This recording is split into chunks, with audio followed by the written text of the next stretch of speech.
Сәлеметсіздер ме, оқушылар? Бүгінгі сабағымыздың тақырыбы қос бәйтерек достығы. Сабақтың оқу мақсаты тыңдалған мәтіннің мазмұнын түсіну, ұсынылған ақпарат бойынша факті мен көзқарасты ажырата білу, еліктеу түрлерін ажырата білу, орынды қолдану. Бүгінгі сабақта тақырып аясында мәтінмен танысып, фактілер мен көзқарасты анықтайсыз. Еліктеу сөздің жасалу жолын үйренесіз. Еліктеу сөз бен бейнелеуіш сөзді ажырата аласыз. Оқушылар, сабағымызды бастамас бұрын ой-түрткі сұрағына жауап іздеп көрейік. Ұлы адамдардың достығы дегенді қалай түсінесіздер? Сұраққа нақты жауап алу үшін мына суреттерге назар аударайық.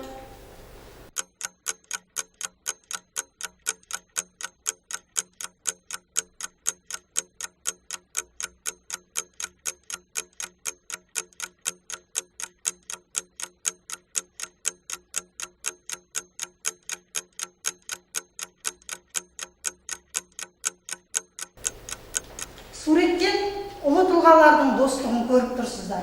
Достық әлемдегі ыстық сезім, ал тұлғалардың өзара достығы мүлде бөлек.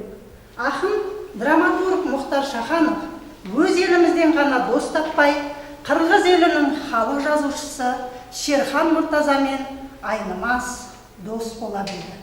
Оның дәлелін мына суреттерден де байқауға болады. Оқушылар, міне біз достық туралы біраз мәлімет алдық. Енді тапсырмаларды орындап, Шыңғыс Айтматов пен Мұхтар Шахановтың достығы туралы қосымша ақпараттар алайық. Ендеше мәтінді мұқият тыңдаңыз. Достық әлемдегі ыстық сезімдердің бірі, ал тұлғалардың өзара достығы мүлде бөлек. Шыңғыс Айтматов пен Мұхтар Шахановтың үндестігі әдебиетте қос бәйтерек достығы атауымен қалды. 1968 жылы Мәскеуде жас ақындардың жиыны өтіп, сонда қырғыз ақыны Жолан Мамытов екеуін таныстырады. Сол күннен бастап қос бәйтеректің бір-біріне деген шынайы, риясыз көңілі, ылғи да кездесу, жиын тойларда бірін-бірі іздеп отыруы, сирек кездесетін ерлер достығын көрсете білген. Шыңғыс Айтматов пен Мұхтар Шаханов бірлесіп жазған «Құз басындағы аңшының зары» атты рухани философиялық кітабы адамзаттың ертеңгі күніне бағыт-бағдар беретін ең парасатты кітап деп бағаланған. Екі халық достасын, қазақ пенен қырғыздай, екі жігіт достасын, Мұхтар менен Шыңғыстай. Қанатты сөзге айналып кеткен осы өлең қазақ пен қырғыз арасындағы достықтың нышаны, ұрпаққа үлгі. Оқушылар, міне біз мәтінді тыңдадық. Енді тапсырма орындайық.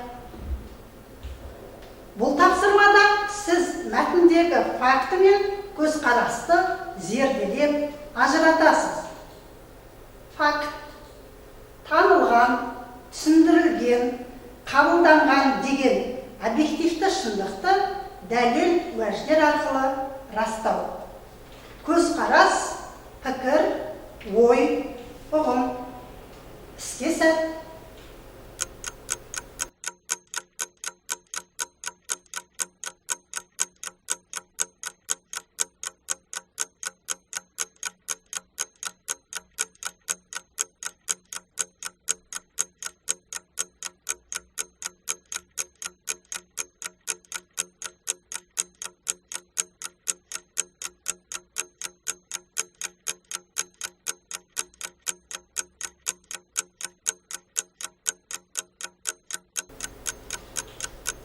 Оқушылар, тапсырманы орындап болсаңыздар, жауаптарыңызды ұсынылған нұсқамен салыстырып көріңіздер.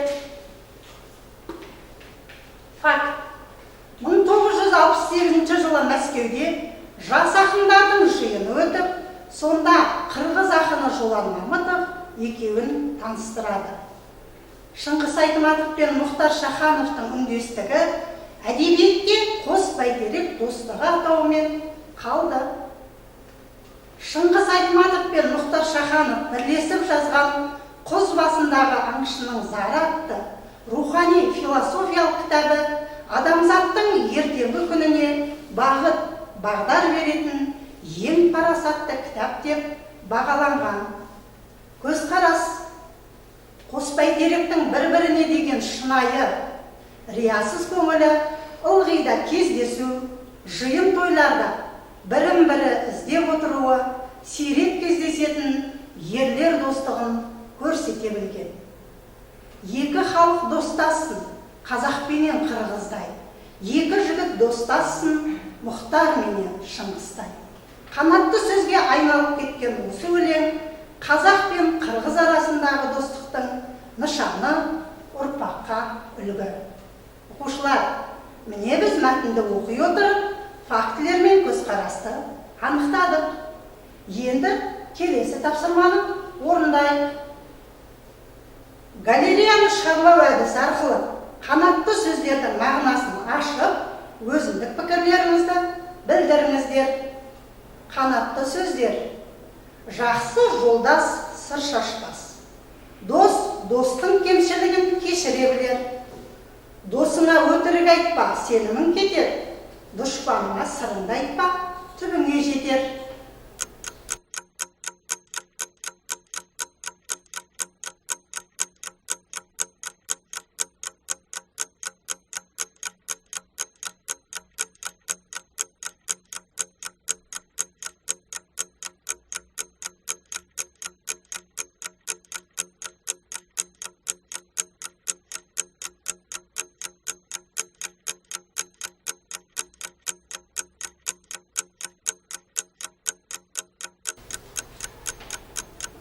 Оқушылар, тапсырманы орындап болсаңыздар, ықтимал жауаппен салыстырып көріңіздер.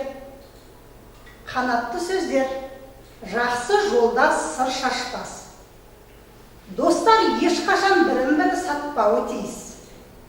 Достар адалдығын сөзбен емес, ісімен дәлелдеу қажеттігін ұмытпағаны жөн. Дос достың кемшілігін кешіре білер.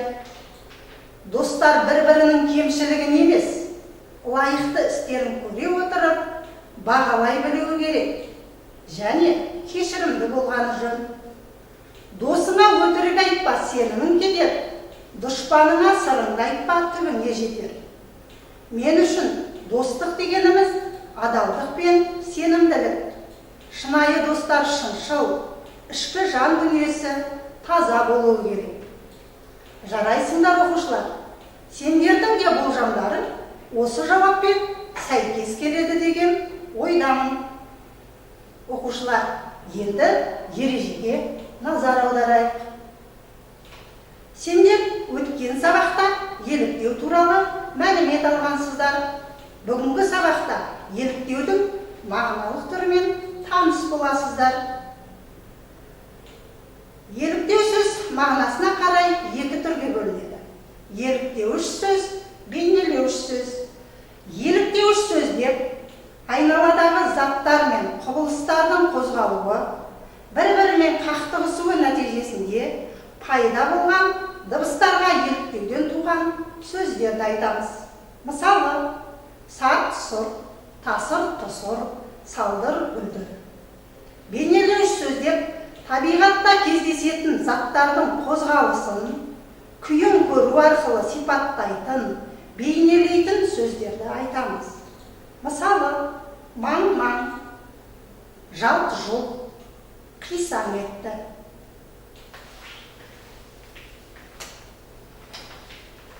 Ереже түсінікті болса, еліктеу сөзге байланысты тапсырма орындайық. Көмекші етістіктермен берілген еліктеу сөздерден еліктеуішті бір бағанға, бейнелеуішті бір бағанға теріп жазыңыздар. Елпен қақты, бұлт етті, жарқ-жұрқ етеді, саңқ етіп, шыр-шыр еткен, селк ете қалды, шып-шып терледі, сыңғыр еткен, гүрс етіп атылды, сарт-сұрт ете қалды, дір-дір етті, күрк-күрк жөтелді, салдыр-гүлдір құлады, зып етіп, қалт тоқтады, жалт қарады, пыс-пыс етіп ұйықтады.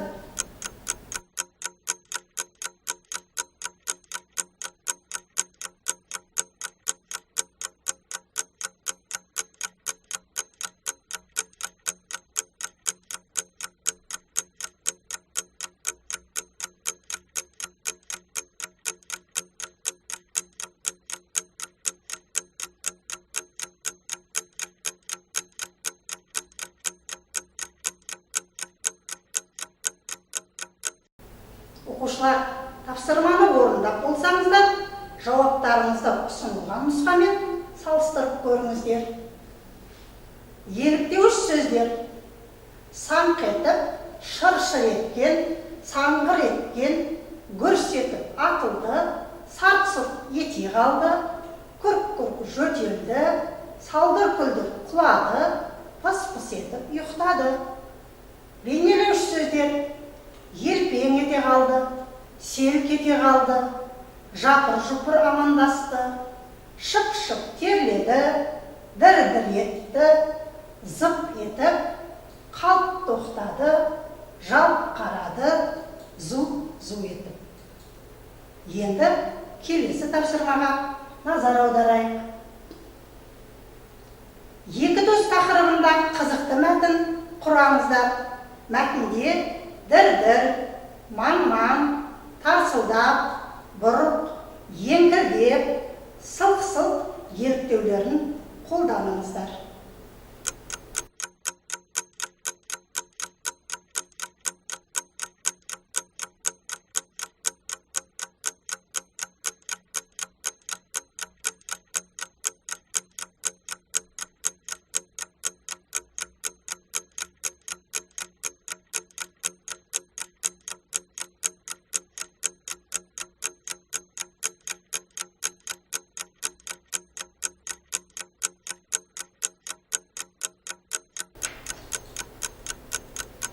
Оқушылар, тапсырманы орындап болсаңыздар, ықтимал жауаппен салыстырып көріңіздер.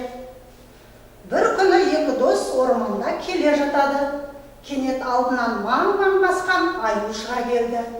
Екі дос қатты қорқып, дір-дір етіп, жүректері тарсылдап кетті.